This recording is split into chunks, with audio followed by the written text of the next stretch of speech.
You're listening to an archived Cabral Concept podcast. After listening to this show, check out the most up-to-date podcasts available at stephencabral.com/podcasts or search directly on iTunes.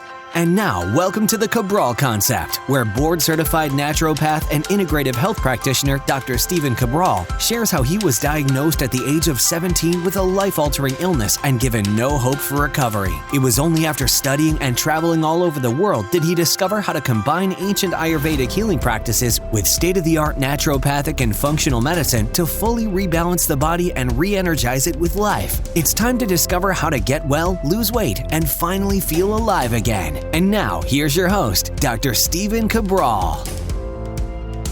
Today on our Total Wellness Tuesday, we're going to be talking about one of my favorite topics to go over. And the truth is, though, although I talk about it quite a bit, I only talk about the things and try on this whole podcast in general, everything is the things that you're most likely not hearing anywhere else.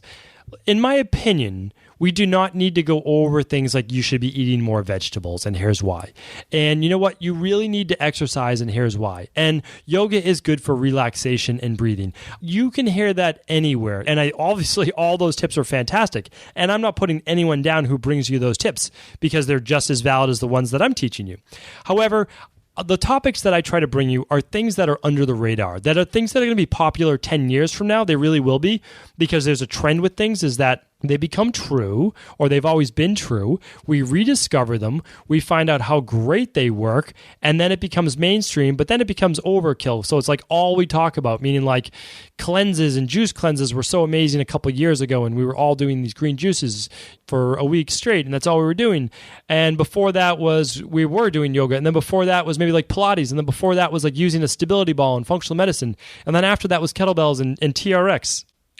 So obviously I'm joking around a little bit, but it's the truth is when things start to become more mainstream, they just get taken to excess. It doesn't mean that they're not good, because they are. They're great. You know, to this day, I still use stability ball, TRX, still use juices, still enjoy yoga, all of those things, right? So the thing about detoxing is this. It's like, how does a detox even work? You know, what is it? What does it even mean? And why do you need to do it? Well, the truth is that never before in the history of man has there been so many toxic chemicals in the environment. Even 100 years ago, there wasn't. I mean, that's the truth.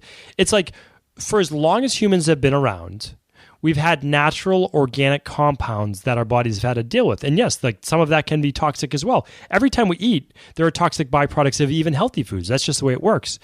But never before do we have man-made synthetic chemicals. Like, we weren't creating plastics, at least as far as I know, 150 years ago. I think all the bottles were glass for the most part, or they were tin, or they were something like that. And they just had more organic-based chemicals. They weren't used with synthetic plastics or flame retardants or all of these chemicals that we use in the environment, which means that our bodies weren't exposed to them through food and pesticides and GMOs.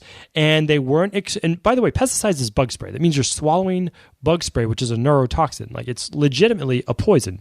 And we weren't putting as much toxic chemicals on our bodies in cosmetics and hair products. Literally, these things are what are called endotoxins or exogenous toxins, and they're hormone disruptors, okay? And they're also neurotoxins, which affects our nervous system. And then we didn't have to deal with the heavy metals and things like that in the water, but also, like aluminum, but also in the air that we breathe, because as these factories and things like that give off all of these toxic chemicals, it goes up into the atmosphere and then it comes back down on us too. So again, there are so many reasons why our bodies are becoming toxic, and they're exposed to, as I've said before, over 77,000 man-made chemicals. I actually think the true figure is over 100,000 now, but I don't have that exact figure, so I'm using one from about, I think it's 5 years ago, where it was 77,000 chemicals. So what happens though? Well, what happens when we take in these chemicals? Well, the reason is these chemicals become a poison in our blood. And our liver then has to detoxify them. And our liver is basically our filter. I talked about this in depth on episode 213 last Tuesday called Toxic Water Weight. So please do tune into that one because it gives you the whole process and how when the liver gets overwhelmed, it starts to take these toxins and it needs to put them somewhere safer. So it puts them in our adipose tissue, which is called our fat cells. This is just one place. It can go in your brain as well. And what happens then is that your fat cells, they begin to swell and you begin to hold water, and that creates inflammation. And that also increases greater amounts of estrogen in the body as well. So there's environmental estrogen, and then there's our own endogenous production of estrogen as well. So what does all this mean? Well, it means over time, our bodies accumulate toxins and our bodies become diseased. Well, that's basically the bottom line.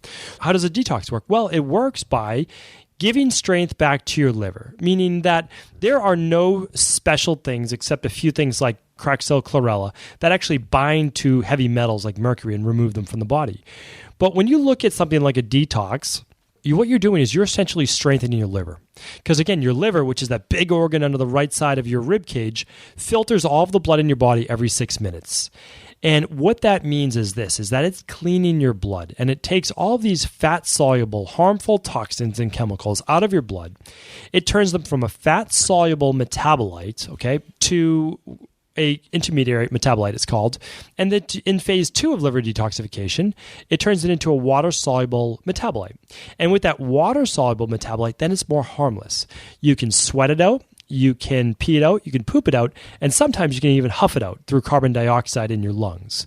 So you have these your own natural ways of detoxifying. So all we're doing is we're giving your body support.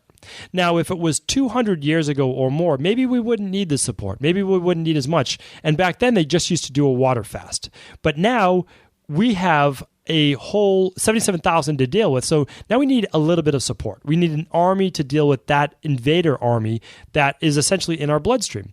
So we're giving it things like vitamin C, B vitamins, vitamin D, vitamin E, if I haven't mentioned that. We're giving it all of the vitamins in general, but also things like glutamine, N-acetylcysteine, glycine. We're giving it sulfur-based amino acids. That means it can go from what's called phase 1, harmful metabolites right there, to then turning them into unharmful, water-soluble metabolites. And what this allows for then is then to be easily excreted from your body, but your body needs help. And that's what a detox essentially does. Now, what else can a detox do? It's this. There's a certain period of time. So it's typically 24 hours, 48 hours, or 72 hours. And during that period of time, you are only having detox-based supplements. They might be capsules, it might be a powder, but it's something that is just easy to digest, that's in and out of your system in essentially 30 minutes. Why? Because you need more time in a process called autophagy. And autophagy is just simply when you don't have any new toxins, any new food byproducts coming into your body. Now remember, all proteins that you eat also have to get broken down, and sometimes those proteins seep into the bloodstream, and then the body has an immune-based reaction against them. Well, if no real heavy meat-based products or heavy fats are being taken into your system, your body gets a chance to rest. And when it gets a chance to rest, it gets to use all of that energy to clean house. That's what I call it. Just go in there and literally clean everything. That means that whatever's floating around, your body doesn't have new stuff coming in, so the white blood cells can go in and they can just scavenge your necrotic tissue. They can scavenge your poisons. That means just kind of go after them, remove them, clean house, sweep up. So not only does your liver get a chance to really work at this point, as long as you're giving the extra nutrients that it needs because it's probably gone through them. And again, I test for this all the time, and that's why I know this. When I run lab tests and I look at people's nutrient ratios, they're typically deficient in a lot of B vitamins and vitamin C. Well, those things are needed for phase 1 liver detoxification. So the other great thing is this, though, that your kidneys don't have to keep filtering any undigested proteins. They can work as well, and the entire body gets a little bit more chance to rest, so they can use that energy for overall repair of the body too. All of these things are really amazing because what we're looking at is we're simply supporting and we're letting the body do what it already knows how to do. That's what natural medicine is really about. When a natural medicine practitioner tries to force the body to do something, that's when it becomes not natural medicine. Natural medicine is about using diet, exercise, sleep, detoxification, stress reduction, all of these things with supplementation in a way that it can better support what the body already does. So hopefully this makes sense, is that we're just giving the body a little bit of support. That's what a detox is. We're going to let a process called autophagy take place. That's when we're not eating. We're just taking in the good nutrition. And then we're going to follow a specific nutrition plan that's low on animal proteins, just so that we don't get the byproducts of animal proteins. And then we're going a little lower on fat, especially saturated fat. Why? Saturated fat it's more bound. That's why you're able to cook at it at a higher temperature. So we want things that are just easier to digest and also less inflammatory. So what we're looking at is more like olive oil. That's a much simpler oil as a monounsaturated to be able to break down.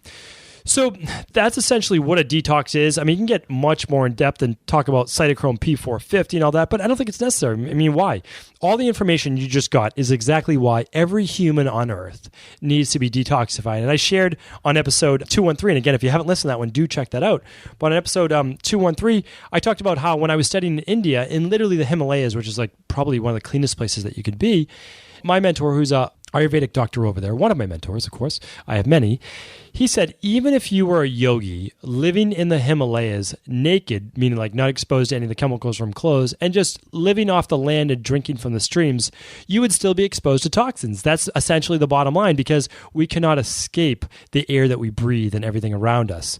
And so you have to understand is that no one is exempt from this. And honestly, I don't think there's anything we can really do about it. Besides eating as cleanly as we can, shopping, eating more locally organic, not using any cosmetics that could cause us harm as well, not using any toxic sunscreens, doing all of those things, you're still exposed. There's just no doubt about it, not a lot we can do. But what we can do is try to minimize those things, and then we can at least do a quarterly detox. That's what I do myself. That's what I recommend to my family. And for people who just aren't willing to eat well, they do 7 days once a month, and that's a nice way to mitigate it as well. You should simply do what works best for you. And again, that's different for each person. You have to see where you're at in your life, what you're able to handle. But at least this is the information to get you started. If you want any more information on how a detox works, like specifically nutrition plan and all that, just go to drcabraldetox.com. It's just DRCABRAL detox.com.